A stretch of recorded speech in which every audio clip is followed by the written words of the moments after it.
What's going on, everybody? We've got Steel Rockett on the podcast. Slinging Steel. You may have run across him. He's a commercial diver, a third-generation commercial diver out of Big Pine Key in Florida. The Underseas Dive Shop. His family started that, and if you're familiar with Big Pine, you know exactly where that is. A lot of history, and he gives us a good perspective of commercial diving, making a living doing your commercial diving, what that involves, what it entails, and what the challenges are, including getting bit by a loggerhead sea turtle. All right, that's Steel Rockett coming up. Here we go. Boom, I got hit in the back. I'm like, what the heck? I'm like, I'm dead. You know what I mean? Like, what? And I look over my shoulder, and there's this giant 250 pound, loggerhead. And you just, he bites my shoulder, but he grabs my wetsuit like this. I'm like, oh my God, and I elbowed him in the face. That's like. I'm Steel Rockett, and this is the Tom Rowland podcast. Steel, what's up, man? And how you doing, man? Good. Same old. I'm good. You've been out, you've been diving today? When's the last time? Yesterday? Yesterday was the last time. A couple days in a row, starting from yesterday back. On your Instagram and YouTube, it says you're a third-generation commercial diver. Is that correct? Yes, sir. Yep. Third generation. Tell me how that starts. Well, long story short, my family came to the Keys in 1969, and they started one of the first dive shops. Basically, my grandfather was running trips anywhere from to the Reef, Luke Key to Key Sal back in the 70s or Wow. so. What was the dive shop? Where was it? It was in Big Pine Key. It was called Underseas Incorporated. Next to Tom Thumb, it's a little gas station. It's an old property there, though. Does your family still own that, or? It was from 1969 to 2017. Yeah, basically. That's where. Isn't that where Manny was home based out of there too? Oh yeah, no, that was my dad's one of his best friends. They used to dive together commercially. Yeah. We used to live together a couple of years, even I think. I remember the first time I ever ran into Manny back in the day. I pulled over to look at somebody fishing off the side of the road. And it was this famous fishing guide. I was like wondering kind of what he was doing. So I pull over there right by Ramrod Key. And man, I was just watching this guy fish. And then I look up and there's an alligator right in front of my car on Ramrod Key. And dude, Manny came flying in there and jumped out and got that alligator, tackled it. And it took him down into the mangroves. And I was like, oh my God. And went out there. I was like, hey, you okay? He's like, you got a rope? I said, no, man, I don't have a rope. He goes, all right, call Underseas and tell him Manny got an alligator. And I was like, okay, I get, okay, I will. But that was my introduction to him. But the Underseas Dive Shop. So your family started that in 1969?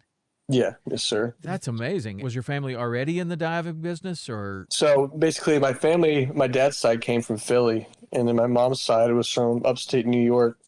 And they both first my mom would vacation down at the Keys all the years ago in like the 70s and so. And then my dad, they ended up coming down and making a dive shop in 69. My dad was 6 years old. Yeah, he was 63. So that's his birth year. So yeah, he was 6 years old when they came down. Okay. And just jumped in. My grandfather was a world champion motorcyclist at the time. And he was just, I guess it comes with the adrenaline seeking, or what, but he just wanted to pioneer and come down somewhere where there wasn't much yet, and kind of go into that world. Man, in 1969, like I would imagine that tourists didn't really die. I mean, I don't know. What was it like then? It seems like, I mean, that was back in the day of like Jacques Cousteau and like there was a good bit of diving like on TV, like Jacques Cousteau. He was out there and he was showing, like I remember growing up, I was born in 1968, so not very, your dad's 6 years older than me, but in my childhood, like Jacques Cousteau, that was a big deal. And they were showing a lot, like it would be on like the regular TV. There were only 3 channels and it would be on there. So I would imagine that did bring some, tourism down to the Keys to dive, but it just seems kind of early. Right, for that, but I don't know. Like, were they busy back then, or was it mostly commercial, or what was the business around? Like, was it tourism or commercial more? It was weird because like my dad would always tell me, is it's hard to believe now, is that like he said in US 1 in front of the dive shop, they would play football and then be like car, you know, like you go there now, you know, you Big Pine Stretch, like you know, it's a normal highway. It's Right. US 1, so it's like they definitely, you know, obviously didn't have as much, you know, circulation with people as much as we do now. But at the same time, I guarantee you they have people with similar ideas that just wanted to venture, come down and see an incredible place. But it definitely was less accessible, you know, Right. because at that time you got to realize that we don't, like before that, you know, a couple decades back, we only had, you know, a ferry from No Name Key to, you know, I think it was Matacumbe. Right. That's all we had. And we ain't had these roads or nothing. So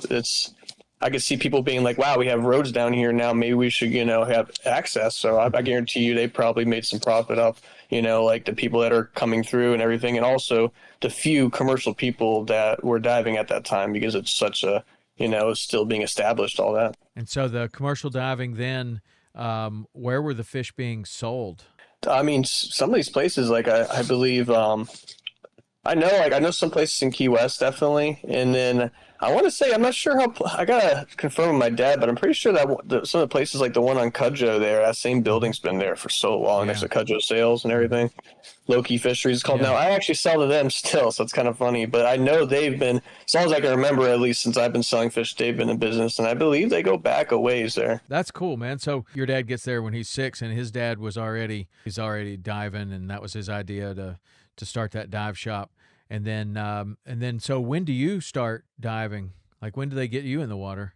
What kind of diving? Like, I mean, I could swim before I could walk. I know that. And then I was free diving I know I was around 2 or 3 or so.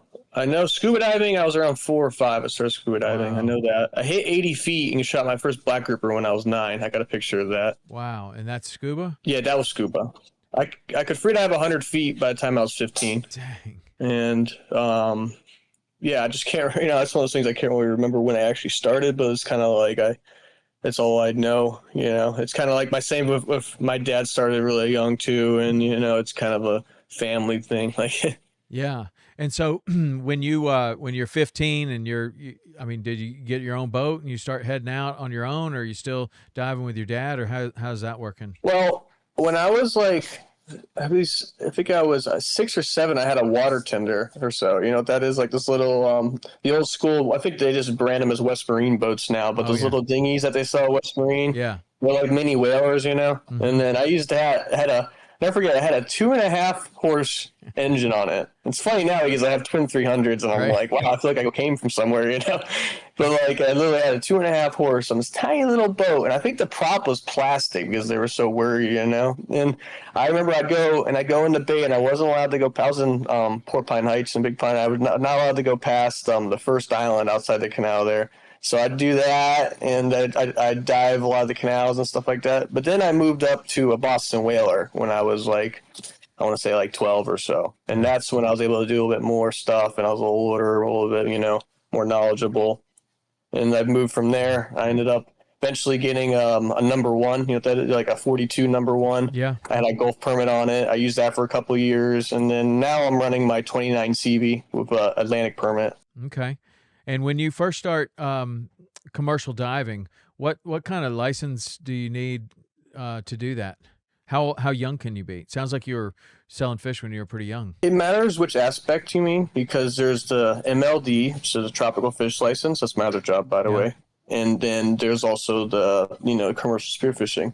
The commercial spearfishing falls under the same commercial fishing requirements mostly, unless you have a stipulation type one, like a long line permit, you know. Mm-hmm. But let's say a South Atlantic grouper snapper and a Gulf Reef permit, they both are spearfishing permits. They cover that, you know what I'm saying? Okay. So basically, like my dad had, because they're really hard to get, you know, they're not just buy it from the government. You have to actually buy it from another person. Mm-hmm. And there's even more to that. You got to look into it, but it's basically that they make it not accessible. So it's kind of like a grandfathered in thing. So I was diving on my dad's boat when I was young, doing it commercially, you know, how that's the way you're supposed to do it. And then basically like on my own boat, I was, a lot of recreational stuff. But I would go on my dad's boat also, and I'd be covered under his license for the, like marine life and stuff like that. You know what I'm saying? Right. Yeah.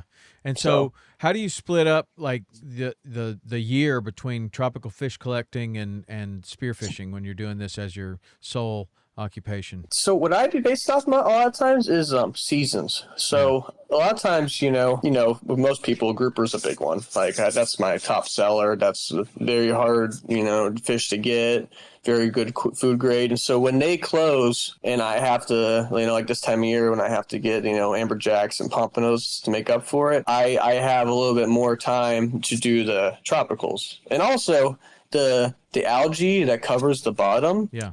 is less plentiful in the winter because there's less photosynthetic, abilities because there's less sun. You know what I mean? Mm-hmm.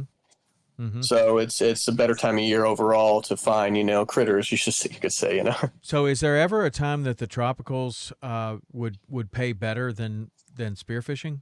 Or is I don't know. I don't know what the value. I mean, I know that some of those fish can be incredibly valuable, but I don't know like what the collector is getting off of that. Like maybe they're super marked up in the pet store or wherever they end up. But how does that work? Is there ever a season or a time that you make more off tropical collecting than you would off spearfishing?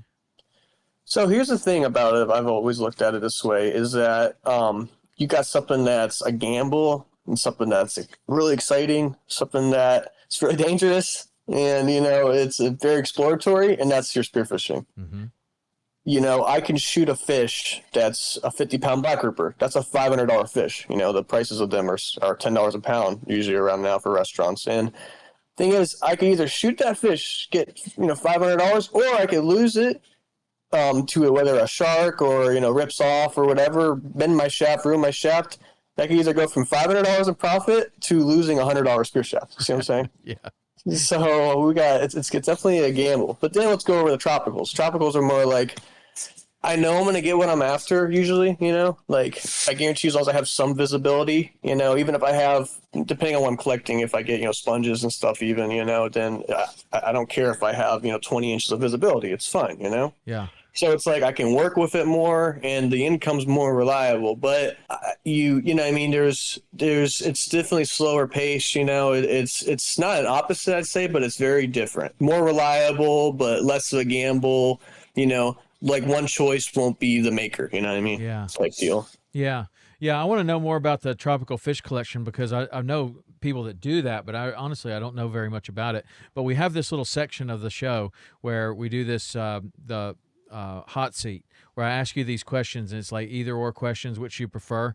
And sometimes it gives us a few other things to talk about during the show, but we'll hit that right now. So you ready to go through the hot seat questions? Yeah, yes, sir. All right. So cooking or catching?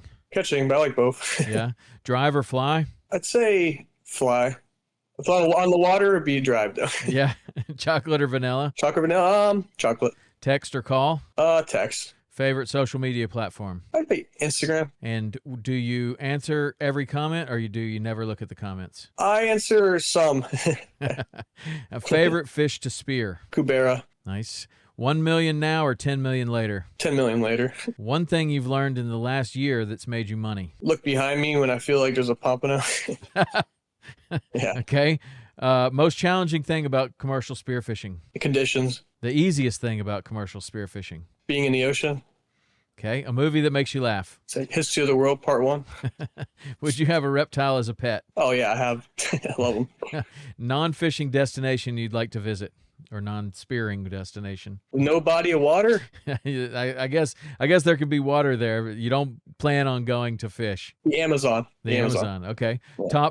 The top fishing destination on your bucket list. Someplace you'd love to go. It's between it's between Norway and the giant halibut spearfishing, and it's between like Tonga or one of the places that they get those giant dogtooths. Yes, that dogtooth tuna, man, that thing is amazing. One day. One species you would like to spear, I guess it's the dogtooth tuna. Yeah, not that, and also I tried to pull spear one for a record, but it was too fast. I want to get a rooster fish. Okay.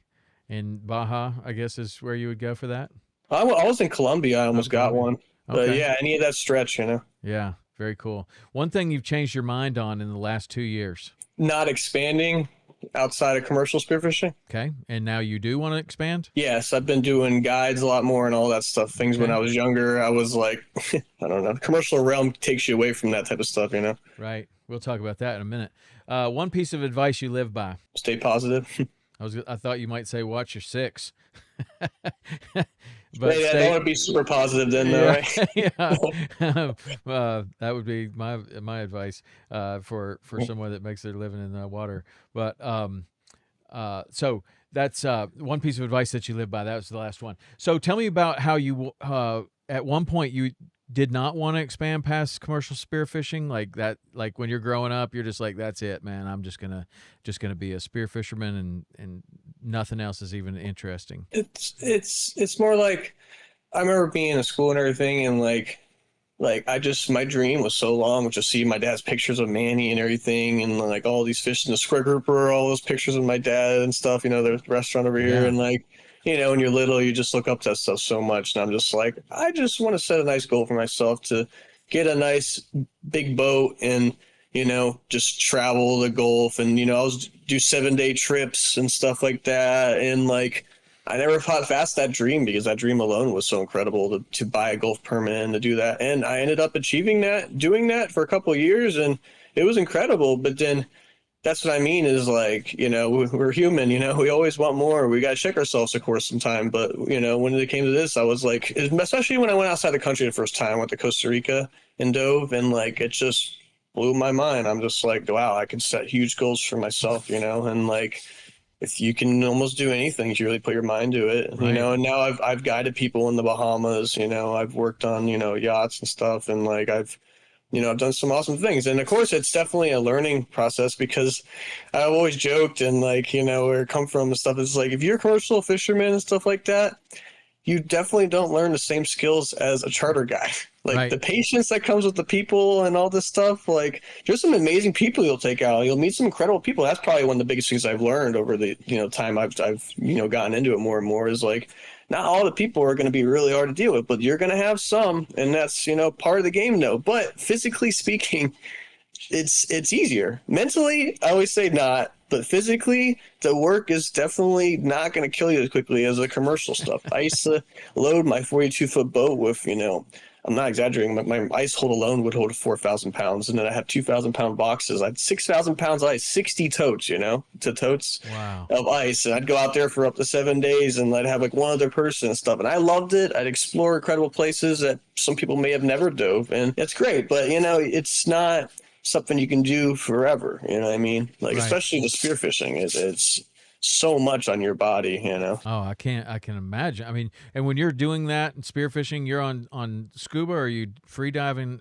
as well, or a combination of both, or how do you do something like that? That's a good point you have too, because that's another thing I should mention is like this deep scuba is the stuff, especially I mean too. It's like to do like I used to just drive all night, out there, and then I dive all day and do these 200-foot dives on air and stuff like that. And like like I've had the bends before. It's terrible, but that's one thing. But then it's like long term doing a lot of dives like that. I mean, it's not going to make you, Right. any healthier, obviously. So it's like anything in life. I feel you got to find a balance of like everything. It's just like buoyancy. You got to find a balance. Right.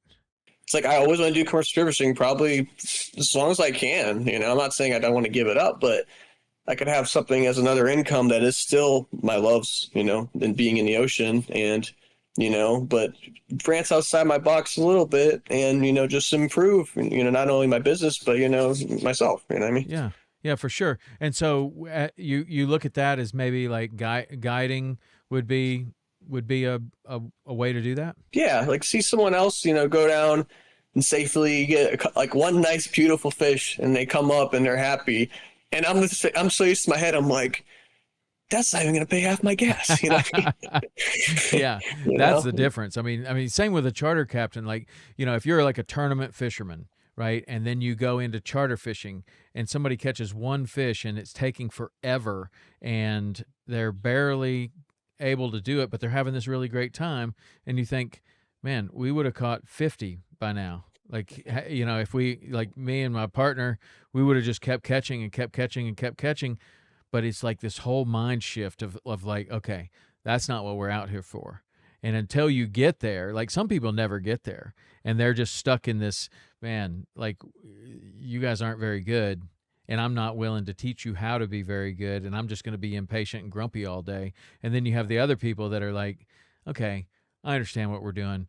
This is very different than commercial diving, or this is very different than tournament fishing. And we're just out here to have a good time. And these people, like, catching the big fish is not what is going to make their day. What's going to make their day is learning something, seeing some really cool stuff, and having a little bit of success, right? Like a little bit of success for a commercial diver is like one fish, two fish, like you said, where like, I don't know if it's a lot of people get more into, oh, well, you know, we can't stop with one. We need 12.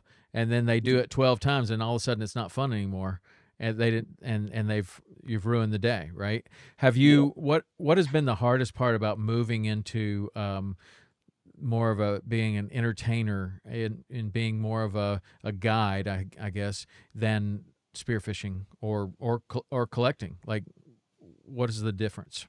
Well, I'd say, well, for one, is that I live for the variable, you know. That's why I like diving. You know, it's like there's few places, you know. I'm not gonna say I want to say nature in general, not just the ocean, of course, but to me, the ocean is just, you know, I mean, it's you never know what you're gonna get, and so to seek that variable as I always have, but to be able to like, you know, this also open up opportunities for me to learn myself and to go out to places that I really don't know what I'm going to see, and also, you know, be able to teach people there at the same time. Because I can't go to somewhere in commercial. I mean, I actually, I have done that, you know what I mean? Because like help my, like for example, I have a friend in Yucatan that's a commercial spearfisherman. I've gone Mm-hmm. there and helped them, but you know, most of the time I'm not going to go and, you know, dive commercially in their country. You know what I'm Right. saying? So it's like to go there and be able to not only learn from someone else, but to teach another person, you know, especially when I've gone there a couple times and, you know, could take someone else to, you know, guide them there. Then it's like, it's definitely, you know, another form of, you know, I don't know what I'm going to get. It's like, Yeah. it's definitely opens up opportunities, you know, and it also opens up like, you know, to me, it's personal growth a bit because like, like I said, I've came from a place where it's like, you know, everything's gotta be perfect, you know, like we're on time, you know, like you just gotta just, you know, yield every spot, this and that is so much pressure, but to be able to go out and like just take someone and like I said, just put them on one nice fish is just like, you know, it's different itself. It's really different. And also it lets you plan your trip differently. It's one thing to commercial and be like, I can go to this spot, you know, get 40 snappers a tank, you know, like this, I'm talking the Gulf especially, and like, you know, and load up and everything and, you know, pay my gas up and start getting the profit. But it's like, I'm totally thinking different with it with the person. Like, okay, I go to this spot, he might get one big cobia. That's gonna make the guy's trip. See what I'm Right. saying? Yeah. Like, it's just it's a different challenge, as you could say, you know? Yeah. What about the skill level of the people that are coming? Are they generally capable, or is there like a, how do you assess, like, as a, even as just a fishing guide above the water, you can assess what someone's skills are pretty quickly and decide, okay, we're not fly fishing for tarpon today. We're going to be snapper fishing Yeah. by the bridge. Like, how do you quickly assess that in a spearfishing situation when you have people come down, because like your physical capabilities and experience and knowledge and know-how of what's going on is super important. I mean, like life or death important in a lot of cases. So how do you put someone on a challenging but realistic situation, I guess is what I'm trying to say. Well, that's the thing is like I want to offer, like especially you know like well things are new and everything like just like you know like requirements like you know people like only the people with requirements like you know like let's say like they're a level 2 free diver at least or so or you know they have this many dives and you know I'm thinking you know a lot of them like the people like I want to see as clients are like I've known already and stuff but then as I get you know more established and everything and like you know, like learn the side of it more and more. Then I'd like to take people that are a little bit, you know, down the line a little bit and everything. But you know, safety first about And everything. like better, or down the line like more beginner? be more beginner, Okay, you more know, beginner. just because safety and everything. And like, you know what I mean? It's like I said, it's a new thing that, you know, like getting all the aspects of it and everything. Because like I said, I'm the type of person, like I told you before, I did 200-foot scuba dives, but like, you know, like I will, like I love the adrenaline. I love the you know, the craziest spots possible. Like I love the opposite, you know what I mean, of like what you're supposed to bring someone to on a charter thing. But that's Right. why I feel like it's a good balance, because I can always do this without having to rely on it, killing myself, you know, like my shoulder hurting and going to sleep at night. You know what Oh I'm yeah. saying? Like I could have some sort of balance there, but definitely with people that know what they're doing, you know, in the beginning stages. Yeah. Yeah, that would seem to be the trickiest, but I would think that there would be a really good opportunity to have people book like a week-long trip, and you could take them from in the very beginning of whatever their skill level is to how far could you have them progress in a week? Like if you knew that was the idea, that they're coming down, they're like, look, we may shoot some fish, we may, and we probably will, probably going to have some success, but the goal is that I want to go from this level that I am right now to wherever you can take me by the end of the week. And I think that if you would have an opportunity to book people for like 5 days in a row, where you know they could, that would be the idea, is that you're going to learn a ton and you're going to get a lot of experience and you're going to learn the right way to do things. And then it's going to, you know, then next year you come back and you're at this level, and now we can take you up to the next level, and you come back the next year, and it's like every year you're progressing a little bit, until you can do the stuff that, you know, that they want to do. Right. But it doesn't come fast. Like you need experience. That's also why, like, I'm chopping, you know, I mean, I'm like knocking it off pieces at a time, because like I want to, like, to do that. Especially I feel like I want to become like a freediving instructor, for instance. Mm-hmm. Like I'm like one or two stages underneath that right now, see what I'm saying? But like, in order, then I could do that and be like, hey, I can, you know, teach you to go this deep first and everything, because that also make me feel more comfortable too, you know, as Yeah. well as obviously, you know, that person should feel more comfortable, because like then they'll have confidence too, and also I'll have confidence in them because I know they can hit a certain depth. What about let's go back to the tropical fish collecting. I think that's kind of interesting. I know we've never talked about that on the podcast here, so there'll be some people that are interested in that. The collecting that you're doing is mostly for tanks, right? For collectors and fish tank enthusiasts. Pet shops first. We don't sell directly to the public, usually, but basically, yeah, to the retail stores. And oh, by the way, it's interesting. There's only about 40 of us Oh, really? in the United States. In the United States, not Yeah. and most of them are I believe probably. they shut down Hawaii, and there's just the MLDs in Florida, and I think there's 35 to 40 of us. That's it. And do fish come from the Bahamas and other places? Do they collect over there, or Haiti's a big one. okay? There's some from Puerto Rico, but especially some like Haiti and stuff like that. Some of the practices aren't that you know, really good for the fish, because Mm-hmm. sometimes they use formaldehyde as Yes. like their scarer, which we have quinidine, which we rarely use, but if we do, it's been proven to be okay. You know, you know, I mean, FWC allows it and everything. How would you use that? Well, that's what I'm saying is basically they use it in the same way, but it's a different chemical. The idea of the chemical is they spray it into like a hole, and you know the fish comes out the other side, you know. And that said, there's only some fish you have to use it for, you know. Like a lot of times you use your hands to catch everything. Like I haven't used it in years, for instance, you know. But Uh-huh. I'm just giving you an example because they'll use that as their form of what we have, which is quinidine, and theirs is formaldehyde. Oh. So what happens is a fish gets cancer and dies 6 months later. See what I mean? Oh, I And got then you. the reef around it dies. So it's like these practices are, you know, really not good, and there's definitely no regulations, you know. And so it's like we have to use, you know, all these stipulations and all that. And there's only 40 of us, and then we're fighting this huge, you know, operations overseas that are, you know, they have no stipulations at all, pretty much. And so it's not something you buy. It's an expensive permit too. It's like 180 to 100 grand. But the funny thing is, it's like it's a labor of love. You know what I mean? You're not going to get rich off it. You're not going to, you know what I mean? It's there's so many, like, for example, angelfish. Every species has a different slot, you know, like a snook has a slot. Mm-hmm. Like I have to get a black angel is a inch and an inch and 3/4 to 8 inches. You know what I mean? If he's any bigger than that, it's not legal. If he's smaller than that, it's not. But then, for example, you got we call it, you got blue angels and stuff Mhm. like that, like different species, and then those are like a little bit different. You know what I mean? It's all different ones, you know, and so it's interesting trade. It's definitely its own thing. So how do you know which fish are most in demand? And I would imagine year over year that changes, just like anything else. Like one fish is just more in demand this year than another for whatever reason. I don't know. But is there a way that, just like with the fish prices, that you can check before you're spearfishing? You know how much you're getting per pound. Like, is there some sort of resource where you know which fish are in the highest demand?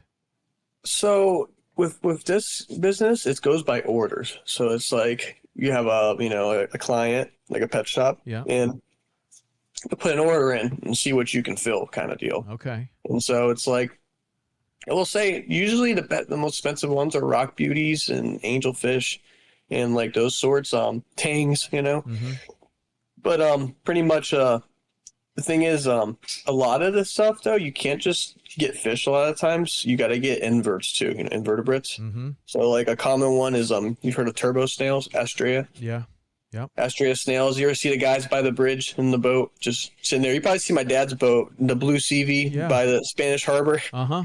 Yeah, that's That's what he's he's out. doing, catching those snails. Yeah, yeah. But basically, like, there's a bunch of, I mean, like, there's only 40 of us, but the majority of us are around the lower keys. Yeah. And the thing is, like, there's even other boats that go, the grass flats. And that's like one of the common grass flats. That's just one of many areas, though. There's And millions of these things. and so the grass flats, they'll get out on the grass flat and walk around. Is that how you collect it? Because I see some people. I see this one guy a lot, and he takes his boat and he waits until low tide and he gets out and he's wading around on the flat. He's collecting something. He's not fishing. Sea cucumbers, Sea probably. cucumbers, you think? That's Yeah. what he's doing? Is that Yeah. like a commercial collection? Yeah, no, that's one thing that they sell. That's sold for not always for pets though. Is that a lot of them they think there's certain things to like what they're made up of. Like people believe that they cure cancer and stuff, Oh, I and gotcha. some other stuff. Like I think it's big in Japanese medicine, I believe, or Chinese medicine. Yeah. Like I believe it's somewhere some foreign thing. I've even had calls for it. Like they use it, but they definitely believe like a big one I heard is it gets rid of cancer. They believe. Okay. So tell me more about the snails. The snails are the black snails that I see on the bridge, like on the pilings. They're triangles. Okay. You know what I mean? Yeah, Little yeah. tiny triangles, Yeah. and there's just millions of them. And then they have like a pearl colored operculum. When you Okay. look on the bottoms, it's pearl colored. Yeah, you've seen them. They're probably the most common shell that, Yeah. like there is around here. And so that's one that you can just collect as many of those as you want, or what? They're limited. They're limited. It's like I mean, it's just like a one bag limit per license and everything. But there is. I'm talking. If you look at the seagrass and look close in Yeah, these yeah. areas, there is just thousands of these things coming up. Right. And so you only take the big ones too as well. So we have our own. We don't have to do that. We can sell small ones, but I mean, we have our own unsaid regs between us too and everything. Okay. So 40 guys, and then how do you catch all of the fish without? I mean, like, what's the method of catching them? You said you just catch them with your hand, but like some of those fish would be pretty tough. I know there's like a sucker thing, right? Like Yeah. like, does that work? That's funny. Yeah, no, that's one of those ones. It's like you hear stuff in your trade, and like people always ask me about the sucker guns, and like the only thing I only know they work for neon gobies. I know that. Okay. And that's like the one thing they work for though that I know of, and some small stuff, yeah. But it's usually I don't use the sucker guns so much. I usually use tropical fish net Uh-huh. in my hand usually. Yeah. Like I said, I haven't used that. They have chemicals you're allowed to use that are like soluble, but I haven't used them in years. You usually don't need to, but basically, if it's a fish that can be caught, like between a hole and not, between a rock, you're good. But then if you have stuff like jawfish, where there's no other way to get them, you have to spray that stuff in there. See, Uh-huh. so I've only gotten normal fish between rocks. So what I'll do is I've always said this helps my spearfishing. This is like one of the biggest things that helped me be a good hunter, I believe, is that collecting fish, because it's one thing to put a shaft inside of a fish and kill them and get the fish. It's another thing to catch them alive and healthy. That is much harder than spearfishing. And Yeah. it's mental. It's so mental. What I do is I plan what I'm going to do when I see the fish, depending on how that fish thinks, down to the species. I don't even mean family. Like I'm talking like a queen angel versus a, black angel behavior is different, Yeah. like I can catch queen angels and sometimes, well, not Frenches so much, but blues with my hands alone, no net at all, if I do the right thing. What I'll do is I'll wait for them to go by where I want them to go. I'll slowly swim by like a turtle or something, that's not aggressive. And so they're kind of curious. They'll just keep doing their thing. And if they're by a big coral head and stuff, I'll just leave them alone and everything. But when they swim off the coral head, and let's say they go by a small little, rock or something, like a small one with like two openings, Yeah. then I jump like a bull shark and scare them real quick. And that makes them hole up out of instinct, because they think, I'm not human. I'm Chondrichthyes family. I'm a shark or something, Yeah. like something. And so his, his mind is going, hey, I'll get into this rock.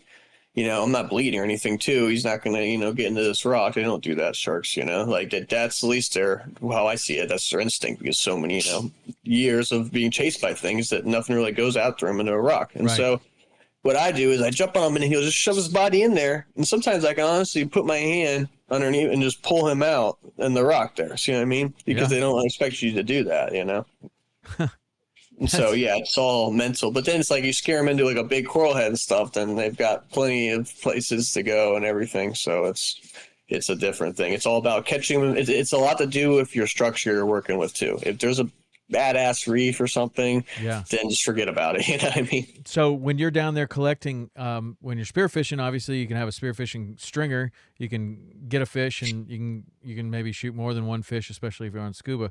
How do you do it when you're collecting fish? Do you have to take just that one fish up, or is there some way to carry them? So you ever see those fraybill plano things, the yellow things? We just cut holes in those usually. Okay. I've been doing those for years. Yeah. Oh, like a shrimp bucket, right? We just call them planos, and we take the buoyancy out of it though. Mm-hmm. And then basically we bring those with us a lot of times. And the thing is, people don't realize that fish get bent. Fish get the bends, you know? Yeah. It's like, I know a lot of fishermen realize that, but like the majority of the population doesn't understand that, like, you can't just like pull a fish straight up, their air bladder will expand. And so another thing is, when you have these tropical fish and they're in distress, like semi-distress, they're caught and everything, they won't regulate their air bladder correctly. And so you got to decompress them like they're scuba divers. Isn't that funny? So you hang them out the side of the boat. Let's say I caught some in like 50 feet. I'll hang them at like 25 feet, 20 feet or something. Well, after, I won't bring them all the way up and let them deco, and I'll actually get in the boat and let them regulate their air bladder. And then if they come up and they're still bent, you get a IV needle with the hole in it, and you can actually get the pop their air bladder and take the air out of them now. And they'll heal up. They're incredible healing at that. You just got to do it the right way, though. And so then to transport them back to shore, you just throw them in the live well, or like anything special that you do with these fish? It matters what it is. A lot of times if it's like fish, like angelfish and all that stuff, then you actually have to separate them in cups a lot of times, because isn't that crazy? They'll it goes fight? to show you, anger's blind, like after catching them and everything, they'll beat each other up, during that. And it's like, they don't even see the real enemy. And I'm saying like, like I'm the one that's catching them and everything, and they'll still kill each other. And I'm just like, you got to cup them and separate them, because that's, specifically that species, for instance, is like that. But then I'll have like a big trash can full of water and have like a lot of water for them, and use that usually. Or if it's inverts, like let's say like anemones and, corally morphs and stuff, then they're incredible. Like I just have a bucket of water, and as long as they're not on top of each other, they're good. I've seen them do incredible things. Those guys, they're just, some of these inverts out there are really interesting about when it comes to, like they just are super, super hardy. That's why they're a big thing in the trade, if anything. What incredible things have you seen them do? Well, I mean, like, I've seen things where my buddies sent me like pictures where like he got anemones for me or something, for his tank, and then he's like oh man, this one was in, I left this one in the bag on accident. You know what I mean? This and that. I'm like, oh my God, right? And then he looks, and it's in like a couple drops of water, and the anemone is just fine, just hanging out there. But it's weird as long as they stay wet, you know. And but you got to realize what an anemone is. An anemone is a, you know, it is not one animal. You know, you got a city you're looking at. You're looking at the animal, which is a structure. Like imagine just the structure you're seeing. Don't think of any colors, but then now add the colors. The colors are the photosynthetic dinoflagellate algae that live in the tissues. And so they have a symbiotic relationship between each other. They need each other. The one needs structure, the other one needs food. And so the thing is, it's like you're looking at a little city there. You know what I mean? It's interesting. That's why when they die or they, you know, they start getting hurt by something, they start turning white. And that's also why you see the reefs turn white when something bad happens. Yeah. You know what I mean? It's the same idea. Yeah. That's crazy. I didn't really know that about anemones. Yeah, incredible, huh? That's Yeah. the color you're seeing is individual organisms. Yeah, that's wild. And then, so as you bring them back to shore, then what's the process to get them to the whoever ordered them? It matters where they're located. Some of them we've shipped to Japan even and stuff. Really? You know? Yeah, no. Canada was a big one for a while. A place up there, Big Al's was a pet shop I remember. And then but then a lot of them are just South Florida. A lot of them are like just throughout the U.S. Chicago's another place where some buys. I remember California. And the thing is, you put we pack them with oxygen, 100% oxygen, and then we put either heat packs or cool packs in there, depending on we look up the temperature for them for the place we're shipping to and everything. We ship them quickly, obviously, you know, like overnight and everything. And we have them labeled tropical fish, so you know they don't throw them on their heads and stuff. Hopefully, Yeah. And they can live in that, like one of those fish can live, like an angelfish can live in a bag with pure oxygen for what, a couple days maybe? definitely at least 2 days minimum. Wow. Yeah, for definitely a while. It's incredible. Does anybody order the lionfish from the Keys? Is that a market? That's a funny thing because over the years I've noticed that lionfish are worth more dead now. Yeah. They really are, though. I could sell a live lionfish, or we haven't gotten it in a while. So I think they might put stipulations on it. I haven't looked on it in so long because, like I said, they're not even worth it. But when we were doing it, it got to the point where it was like $5 for a you know what I mean a lionfish or something, you know, like a live lionfish, and it's like I could go to the restaurant and, you know, Marathon and sell them for $5, you know, it's just $7 a pound. And, you know what I mean? So it's we were funny. just talking about that earlier, about how that is a success story of a fish that was looked at as not a food fish that has become a food fish, and that, you know, they probably are worth more dead than alive, and they're tasty, you know, but a lot of people are kind of, you know, embracing that, oh, well, we have this invasive fish here, we should eat them, and they are. I think. I mean, I see them in a lot of restaurants. I'll be honest with you. Of all the fish I've eaten, I've had stuff from the Pacific. I've had stuff from, you know, here, of course, and it's my top three. It's in your top three, lionfish. Do you do anything special to them? It's funny. No, I honestly eat them raw, or I eat them just salt and pepper. And I skillet fry them. They are just such a good fish. They're just so mild. Like that's a fish I would, if I had to pick a fish for someone who's never eaten fish before. Yeah. You know, to like not get a bad impression. You know, because I feel like that happens for so many people for our seafood being mislabeled nowadays. That would be the one. Between that or African pompano's good, scamps, all those queen snappers, all those ones are just so good. You know. Yeah, and available too. I mean, for the most part. African pompano. I don't know how often you're getting those. Do you get those year round? Yeah, I've dialed them in finally. That's why I said that on your question, because I'm like I've learned like when to look behind me because they don't like your eyes. They come up the back of your head, and I've got them almost every trip now. Really? Like I get them. It's like my gas payer, you know, like for sure thing just about. But they're hard to shoot more like because. If you don't have a reel on your gun, especially, they have such a reaction speed like a wahoo that if you don't have a good tip, like, you know, my commercial tips is just a single barb. So it sometimes, like, if I don't have a reel on my gun, I try to shoot them. So when they take off, it's hard to explain, but when your shaft's going through them, when they take off, they'll take off so fast that the shaft still has like the force from behind of it pushing through them, that the barb's closed, and then the force of them going the other way won't even get the shaft a chance to stop and let the barb open. Does that make sense? Yeah. Yeah. So it's physics, it's like boom, boom, they're just off. And so if you have a reel though and stuff like that, or you shoot them, I would start shooting sometimes towards the back, like near their tail, so like they flick the barb open and stuff. But yeah, no, that's definitely like one of the things about them you got to watch too. Yeah. And you mentioned Cubera. That was your favorite to spear. And is that because of the price of it, or because you just like that fish? No, the price is good, but when they get big, the people, it's weird because it's more of a Miami and the Bahamas problem because of Singapore. But in the Keys, it's just not. I've never even heard about it around here. It seems like to be a Caribbean thing.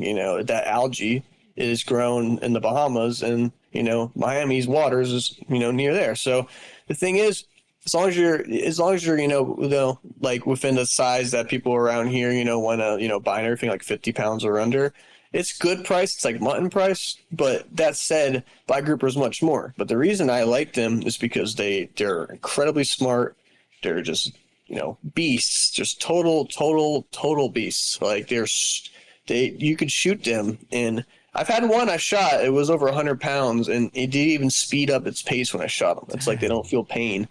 Like I remember in Costa Rica, I shot a big 70 pounder, and it was a 3-band gun and everything. And it just bounced off of me, looked down, looked up at me. Like, wow. It was a further shot, yes. It wasn't point blank, but still, it was just like they're just such badass animals. Excuse me, but like there's no other way to describe the thing. And then my dad's got a 124 pounder off Marathon there back in the day, so I always looked up to that. And they just put all your skills to the test. Like the little ones are one thing, that a lot of people can get shots of them like 30 and under, but when they get over that, 50 and more, they really make you work for them. I got an 87 is my biggest so far. Dang. But I put shots in bigger ones, and yeah, scarred up and everything. They're just incredible animals. Like they're so resilient. They are. I mean, they're that's the toughest. I think that's the toughest snapper for sure. And you're saying maybe the toughest fish down there, period.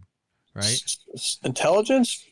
There's the only fish that if you were a fish and you knew someone had a spear gun, they do exactly what you would do, like the big ones. You know what I mean? Like they don't get close to look at you or nothing. They see you and they out.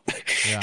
Like black groupers, even big black groupers are like semi-aggressive. Even sometimes, like I've had 80-pound blacks rush me out there in the Gulf, off Tortugas and stuff, and like, but a lot of times, like I'm not saying it's possible with Cabrera. Sometimes you'll get one that's just out of his element, and thinks maybe you're an opposing fish. But most of the time, they'll see you, give you one look, which usually won't even be that far. I mean, even what do you call it? Even that close, and then they're gone.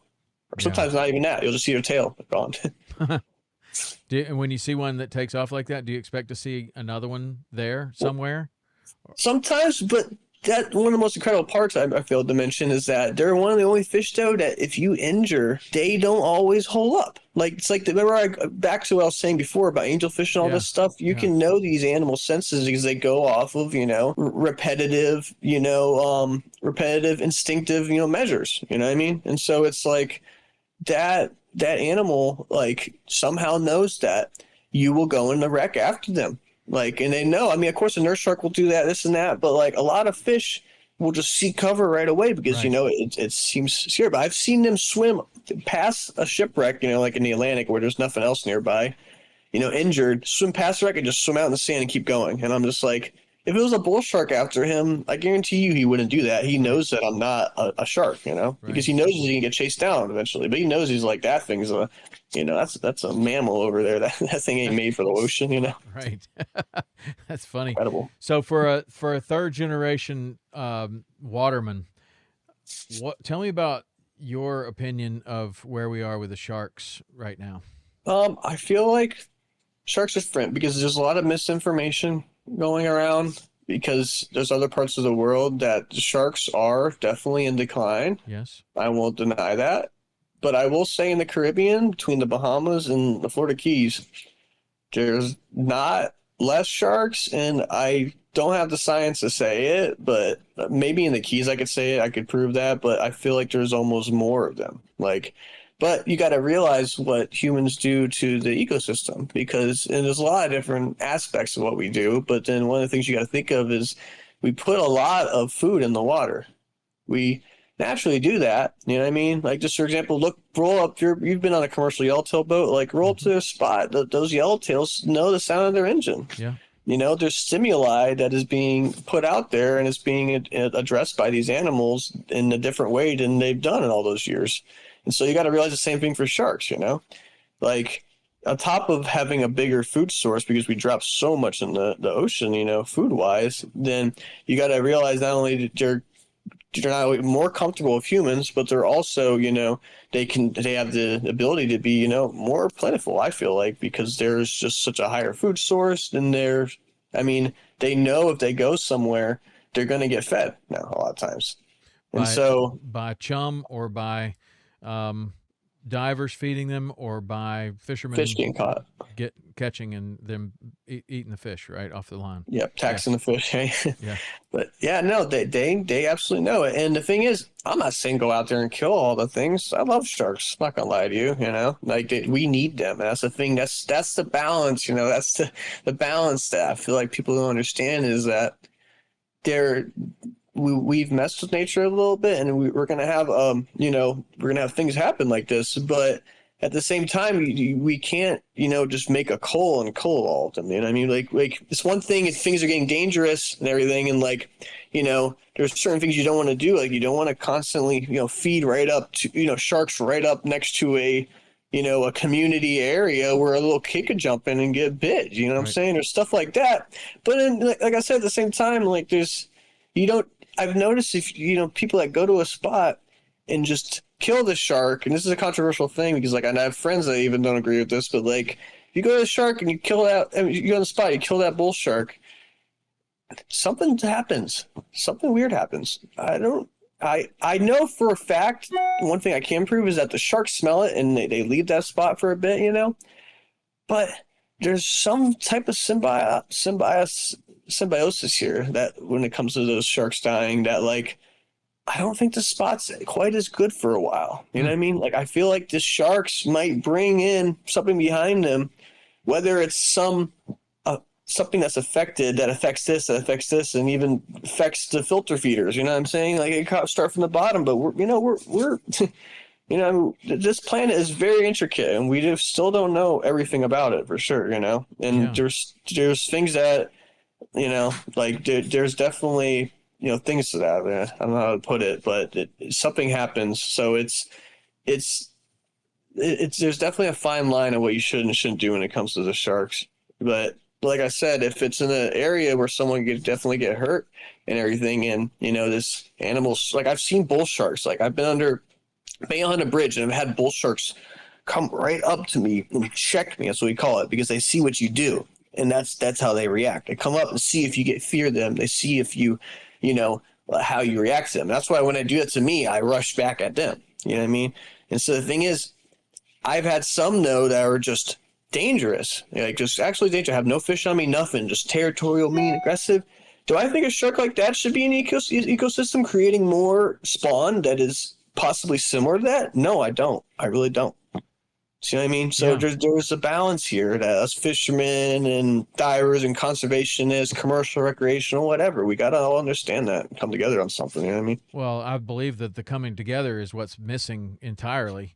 I think that there's so many, and that's why I almost always lately I've been asking people just what the opinion of sharks are, because your perspective of sharks is way different than my perspective of sharks. I'm looking from the top down, and I can see them a little bit, and then they're gone, right? You are looking at them with your eyes underwater, in there with them. And when you're saying that, you know, like if you kill a shark, a spot changes. Okay. That's a slightly different perspective. A fisherman on top of the water might sense the same thing, that it's not quite the same, but the perspective is different. Like you're seeing something, you're experiencing a change from the very bottom to the top. I don't know. It's very easy to say that you should kill them all, or it's very easy to say you should never kill them. But I like to hear everyone's different perspective on where we are with this population, because it does seem like in Florida it has really exploded. I mean, spearfishermen, above water fishermen, tropical fish collectors. I don't know. Everybody's seeing more sharks. Seems like. Yeah. And Oh yeah. so, what does that mean, and what do you do about it? Maybe nothing. I don't know. But it seems like that's what a lot of people want to talk about is, you should kill all the sharks, or you should kill no sharks, or there needs to be some sort of a season. I don't know. Everybody's got an opinion. And I think it's interesting to hear the different perspectives from the different people that make their living on the ocean. Oh yeah. That's the thing is too though. And then there's the other side. It's like you gotta be careful of misinformation because you got a lot of people that just save the sharks and they don't really realize that like that's a great thing to go like to go to where they're finning sharks like crazy. Go Right. to where the Asia and stuff like that. All these places where they're tearing them up. Yeah. But like a lot of these people live in, mainland US and they're, saying, that things like, like, oh, the sharks are dying. And the problem is of misinformation, especially in this 21st century, is that it's cancerous. You know what I mean? Mm-hmm. It grows and it's very bad. And so it's like people that actually make their living on the water, see this stuff firsthand to mix those views, and then you got all these other things, all these people. That's the only problem about our communication nowadays is that you gotta. It's hard to filter it out Right. sometimes. And so then you get you have a fact that there is not a small amount of sharks in Florida. That's factual. You can prove that this and that. You know what I mean? But then you've got things that like challenge that and everything, but they're baseless a lot of times. Mm-hmm. And so it is definitely like it's a hard subject for sure. Yeah, especially, I mean, yeah, even just between like someone that's very similar position to you, like you're making your living as a commercial spear fisherman or someone who's collecting something, not that much different than someone who's taking people snorkeling or whatever. Like you're making your living in the water. One wants to see more sharks, one wants to see less sharks.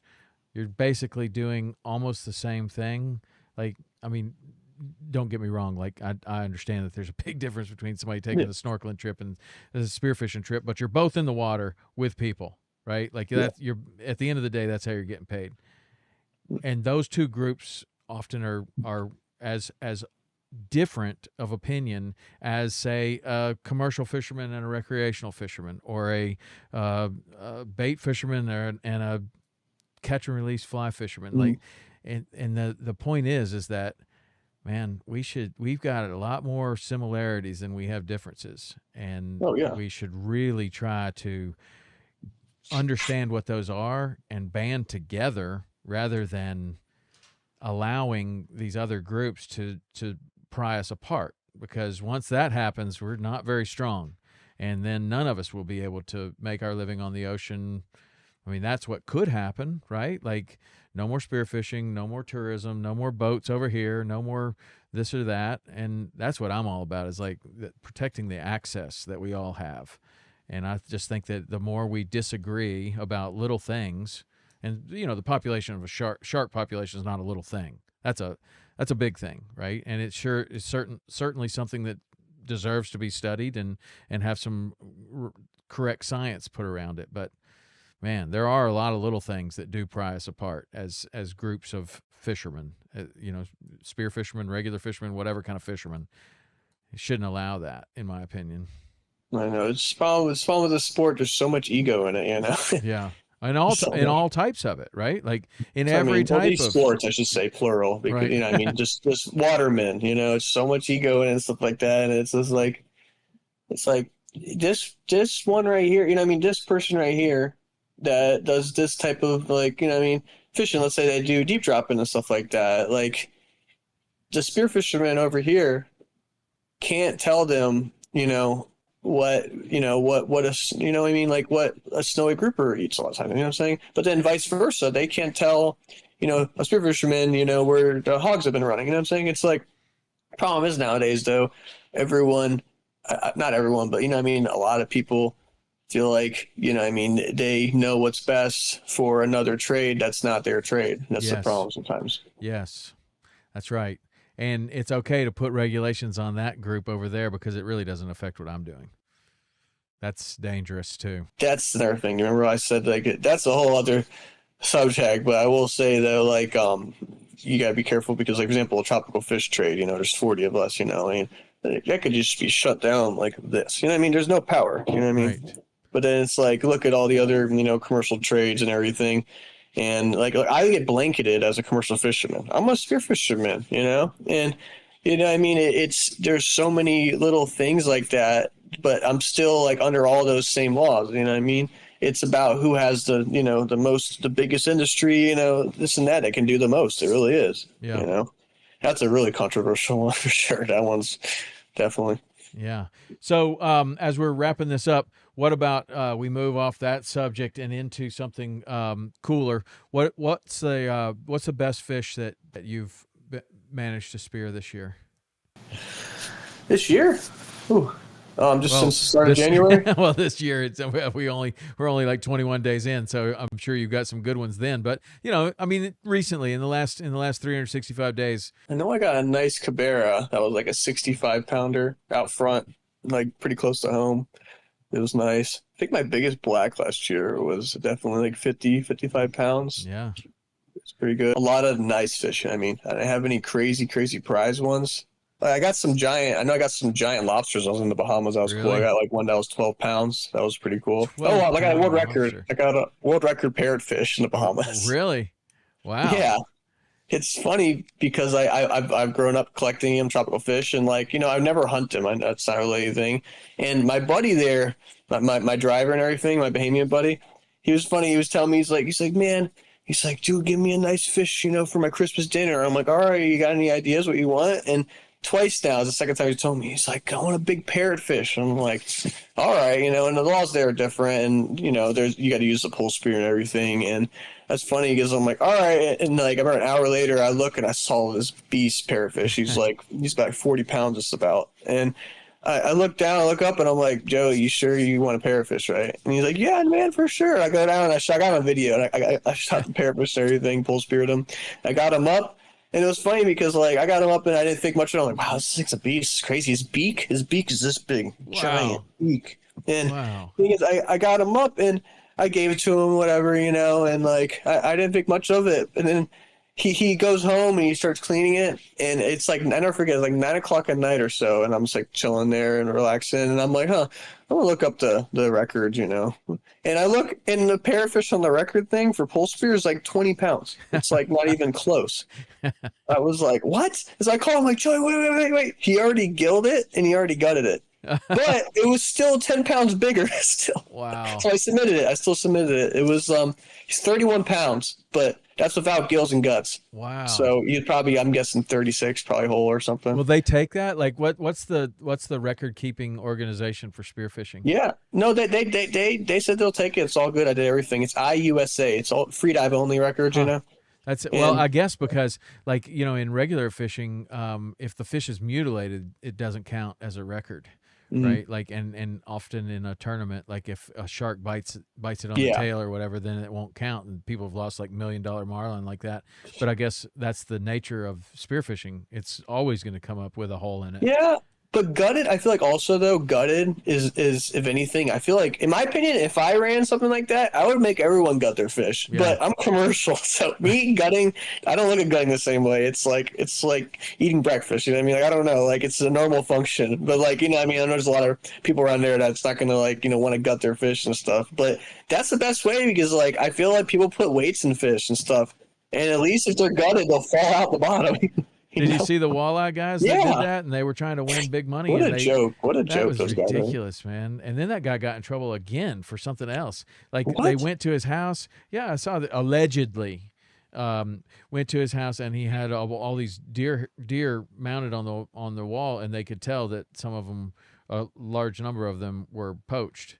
Like I guess like I don't know if you deer hunt or anything, but you can look at trail cameras, and deer are just like lots of other species. Like they have identifying traits, right? Their antlers look a certain way, and you can see them year after year after year, and then all of a sudden it's gone on this date and it never shows up again. But it happens to be like some people have gotten in trouble at sports shows and stuff like that. Like they bring in this head and they're like, yeah, look, I did this, and the guy's like, that's the deer off my property, and they go back and look at all the different pictures that they had, and they had pictures of this deer every single day until this one day, and then it never showed up again. And then here it is at this sports show, and people have gotten in big trouble for that. But apparently allegedly those walleye guys got in trouble for something like that. Like, some people just can't stay out of trouble, man. Like, why? I mean, obviously they know how to hunt and fish, but like, they just can't stay out of trouble. I don't know why you would be driven to do that. No, where's the valor in that? Like, I don't know. I don't like, where's the honor? I don't know. But I could tell you that when you go down and spear a big cubera, that would be pretty awesome. I've never done that, but oh yeah, man. That sounds pretty awesome.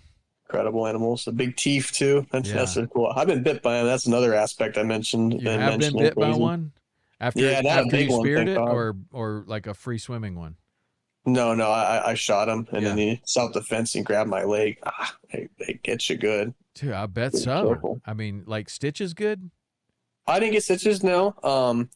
No, he didn't get me that good. A Cuda got me that good, I'll tell you what. But no, a Cubera, it was like 25 pounds, but it still hurt like heck. The Cuda, that was that coming after a fish on your shaft, or just free swimming straight and just bit you? It's a funny story. I've had them almost get me while chasing. You know what's funny? For some reason, when you shoot a rainbow runner, they just go crazy. I don't know what it is, or a rainbow runner, or like a yellow jack. Those two fish with Cudas, they see red, like they just go nuts. And I've had them actually grab on the back of I had the rainbow runner. Problems with rainbow runners, they don't have any structure near them, so they use you as a structure. You shoot another run by you. I had one run by my face, go behind me, and then the Cuda took off by my neck, grabbed him, broke the line, and then the line laid over my shoulder before I even knew what happened. I was like, whoa. And I pulled the line. I was like, oh.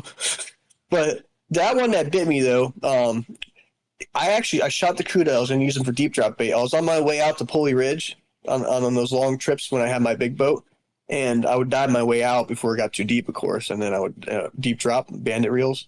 And like, I remember I was going out and I shot him for the bait, and he went crazy. And I never forget, I had 5 amberjacks on me, like big amberjacks, and I'm on my anchor line, sitting there in decompressing, 200-foot dive. I think I was diving that submarine out there. You know what I mean? And I shot the Cuda, and he's going crazy. I never forget, he wraps around the anchor line above me, and like a pivot point, you know what I mean? Yeah. Like a protractor, you know? And then he gets kind of like this, and I see him coming. Keep in mind, I have 5 amberjacks. Each one's, they're Gulf amberjacks. They're 40-plus pounds each.